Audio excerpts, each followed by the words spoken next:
You're watching KPVI News at 10. News that works for you.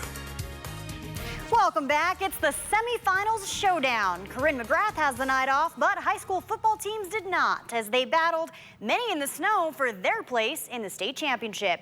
Heading into the night, 3 defending champs were looking to make it to the finals and defend their title. So let's start with highlights from one of the games in Rexburg tonight. It's the Skyline Grizzlies taking on the Sandpoint Bulldogs at Madison High School. Some respectable passes by the offense on both sides, but neither team really able to kick it into high gear. No, this half was a battle of the defense. And for Skyline, it was turnover town as the Bulldogs forced 3 in just the first half. However, Sandpoint's offense unable to capitalize on those. And Skyline's defense played excellent too, keeping the Dogs out of the end zone. Both teams head into the half scoreless. And let's take a look at some final scores. We start with the 5A bracket. Rigby taking on Mountain View at home.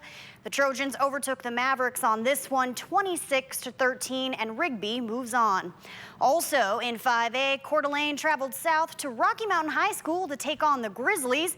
The Grizz put on a show at home and they win it 36-21. They now face Rigby for the 5A title. Moving to the 4A division, back to Rexburg where it was the 10-1 Skyline Grizzlies versus the 5-4 Sandpoint Bulldogs. Skyline's offense finally comes alive in the second half and puts an unanswered 20 points on the board in 2 quarters. The Grizzlies get the W, shutting out the Bulldogs with a final score of 20-0. And it's number 3 seed Emmett playing host to number 2 seed Century tonight. A lot of back and forth on the scoreboard for this one as both teams put up a good fight.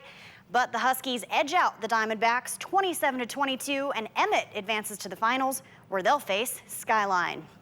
In the 3A matchups, we've got Sugar Salem taking on Kimberly. They played the earlier game at Madison High School today. The Diggers get the win over the Bulldogs 35-27, and Sugar Salem advances to the final. Now the Diggers will take on the winner of the South Fremont-Homedale game, which is scheduled for 1 p.m. tomorrow afternoon in Homedale. And last but most certainly not least, the 2A division where North Fremont, currently ranked number 2, hosted number 3 ranked Firth.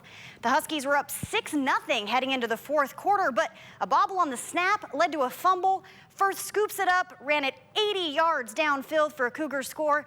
They took the lead 7-6, and that would end up the final score. So Firth upsets North Fremont to advance to the championship. And heading just a little further south, it was the number 1 ranked and undefeated West Side Pirates hosting the number 4 Declo Hornets. Another low-scoring game here, just 1 score in all 4 quarters. The Hornets get stung by the Pirates 7-0. With that win, West Side sets a school record for 20 straight wins and will face off against Firth for the 2A state title. And again, that Homedale South Fremont semifinal is tomorrow. And then, of course, state championship games are slated for next weekend. Based on tonight, Matt, should be some pretty good matchups.